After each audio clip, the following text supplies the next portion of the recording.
আসসালামু আলাইকুম। তো এখন দেখবেন কিভাবে একটি সেল ডেট প্রিভিয়াস ডেটে দিতে হয়।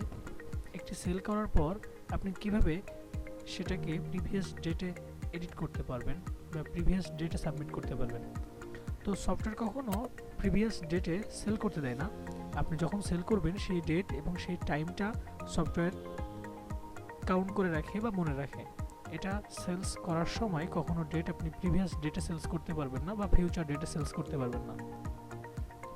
কিন্তু আমরা এখানে আমাদের সফটওয়্যারে একটা অপশন রাখছি, যেটা হচ্ছে আপনি সেল করার পর ওই সেল ডেটটা চেঞ্জ করে দিতে পারবেন। তো আমি এখানে একটা অ্যাজ ইউজুয়াল সেলস করব।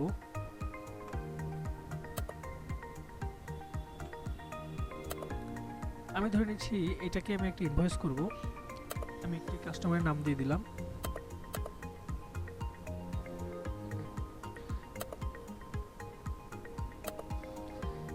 এই যে আমার সেল হয়ে গেছে। এখন আমি এটা কিভাবে ডেট চেঞ্জ করব?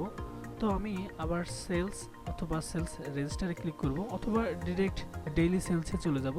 তো আমি ডেইলি সেলসে ক্লিক করলাম। ডেইলি সেলসে ক্লিক করার পর আমি দেখতে পারবো আমার লিস্ট ওয়াইজ যে কয়টা সেলস হয়েছে এবং কোন সেলটা আমার ডেট চেঞ্জ করতে হবে। তো সেটা আমি কনফার্ম হয়ে নিব যে আমার কোন সেলটার ডেট চেঞ্জ করতে হবে। তো সেটার একটা আপডেট বাটন থাকবে, প্রত্যেকটারই একটা আপডেট বাটন থাকবে। তো আমি ধরে নিচ্ছি যে এই যে দীপাঙ্কর 256 টাকা যে ইনভয়েসটা, এটা আমি ডেটটা চেঞ্জ করব। তো সেখানে আপডেট বাটনে ক্লিক করব। আপডেট বাটনে ক্লিক করে এখানে দেখবেন যে সেল ডেট আছে, এটা আমি আমার মতো করে চেঞ্জ করে নেব। ধরে নিচ্ছি এটা 23 তারিখ বা 21 তারিখে চলে যাবে। আমি এখানে 21 সিলেক্ট করলাম। চাইলে এখান থেকে আপনারা টাইমটাও অ্যাডজাস্ট করতে পারেন। আমি যে কোনো একটা টাইম দিয়ে দিলাম, দিয়ে এটা সাবমিট করলাম।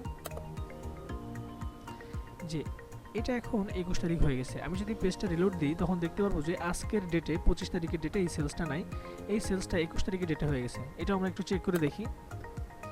রিলোড দেওয়ার পর দেখেন যে সেলটা আমরা ডেট চেঞ্জ করলাম ওই সেলসটা এখানে আর নাই।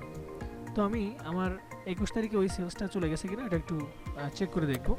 আমি এখানে ক্লিক করলাম। 21 তারিখ থেকে 21 তারিখ দেখলাম।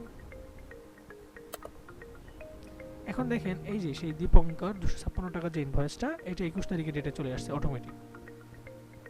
তো এভাবে হচ্ছে আপনারা সেলস ডেট চেঞ্জ করতে পারবেন।